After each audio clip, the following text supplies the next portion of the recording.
I'm Brian Jackson, staff writer with itbusiness.ca. Today we have Steve Munford, CEO of Sophos, in to give an interview. Now, Steve might be from across the pond in the UK, but he's actually a Canadian native. Isn't that right, Steve? Yeah, born and bred actually in the Toronto area, and I've only been in the UK for about 4 years now.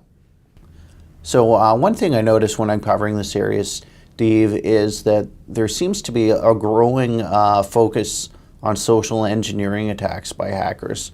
For example, in Toronto, researchers recently uncovered GhostNet, which was sort of a cyber espionage network that got onto all sorts of high-value targets, including most famously perhaps the Dalai Lama's office. And the way they were able to do this was by executing these really well-targeted spear phishing attacks. For example, in the Dalai Lama's office, it was a letter that supported the Tibetan resistance movement, but actually there was a Trojan piggybacking on top of that. So what can we do to defend ourselves from these sort of really well planned out spear phishing attacks? Yeah, it's interesting. I think social engineering really has been a part of the attacks for quite some time now. If you look at the days of spam, you're really trying to attract someone by an email to do something. And you look at a lot of the viruses that were spread over email. It was click on here to receive an offer, or click on here to see the latest Britney Spears pictures, or click on here to make lots of money. And we have a saying that people will continue to do stupid things for sex and money. It's always been the case. And so social engineering about how to get payloads into the company is nothing new. Now, to your point, it's getting increasingly sophisticated, just like the threat is getting increasingly sophisticated. And the tools of which these organizations have to deploy, and the level of sophistication and resources being used to build these tools is quite extensive. It really does point to larger organizations being behind the creation of the malware than what we've seen historically. Now, for a corporation, you boil that down to, there's a couple different vectors, and unfortunately, there's no one size fits all solution to it.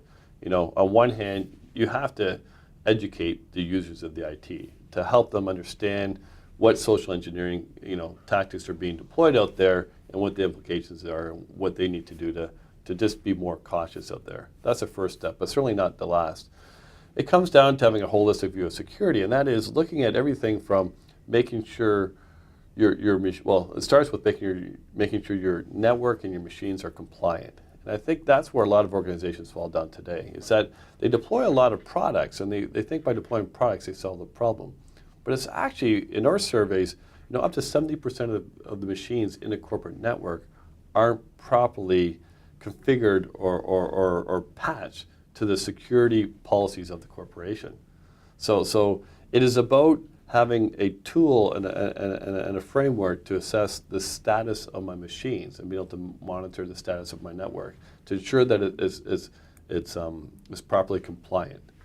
Then lastly, it's about having systems and processes to remediate that, and to if something does get attacked, how do I minimize the impact of that? And that's really where data security comes into, which is encrypting data and protecting the data, so that even if someone gets into your network, how secure is your data? How can I protect the data so it can't be exposed? So unfortunately, it is a multi-pronged attack. It starts with education. It starts about having proper policies and tools in place to enforce those policies, and then it comes into the core products that you use, and ensuring that you have technology that protects the data, because after all, that's what the target is. So Conficker was a different sort of virus in that it was a worm that attacked the Windows server instead of trying to attack the end user, as we've seen has been really common lately. So was this change in tactic, what sort of implications does that have? And I wonder what other sort of vectors of attack we might see in the future. So I never like to predict the next attack vector. If I could do that, then I think we'd be well ahead of things. Or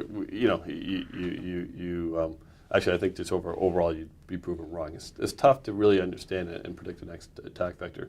But what I think we'll continue to see is these sophisticated attack vectors that are change rapidly. What made Conficker so difficult is that it was a morphing piece of malware that constantly was changing very, very rapidly, which made it very, very hard to detect and stop because it was always changing. And I think what Conficker tells us is back to that point, which is, Conficker didn't affect you if you were properly patched. Conficker didn't hurt you if you had proper password controls, because it had a lot of issues.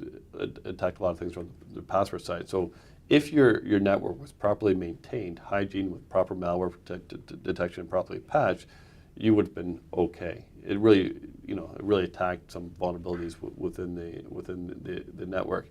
Now, your question about where do we see things going in the future, I think we'll continue to see attacks like Conficker, but I think you're going to start to see a lot more potential for mobile platforms and people taking advantage of new technology that's getting more and more persuasive, and really technology is being used by, if you will, the Web 2.0 generation, which are really, whether that's social media sites or whether that's, things like the iPhones. I think those are all interesting vectors that can help, get into the corporate environment. So viruses targeting mobile phones, you mean, or Well, sorry. on social networks, that sort of thing? Well, I mean, in the past we've heard a lot of talk about viruses attacking mobile phones, but the reality is the mobile environment has been a very hard environment to write viruses for, because of all the different operating systems and the complexity. Secondly, the amount of what data is really has been on the mobile phone and the mobile devices, and has it really been worthwhile to attack and get at, and how connected have those been to the corporate networks? So I think it's safe to assume that as you get more and more common platforms that are extensible, and more of these mobility tools get attached to the corporate network, they're going to become much more of attractive for attack vectors. Historically, it's really been, Windows has been the common platform. That's been where the easiest place to attack, and we've seen people dabbling in on the Macintosh platform because it's a way of getting into the Windows environment. But by and large, as you know, it's been the Windows environment. But again, I think some of these mobile platforms will come into play.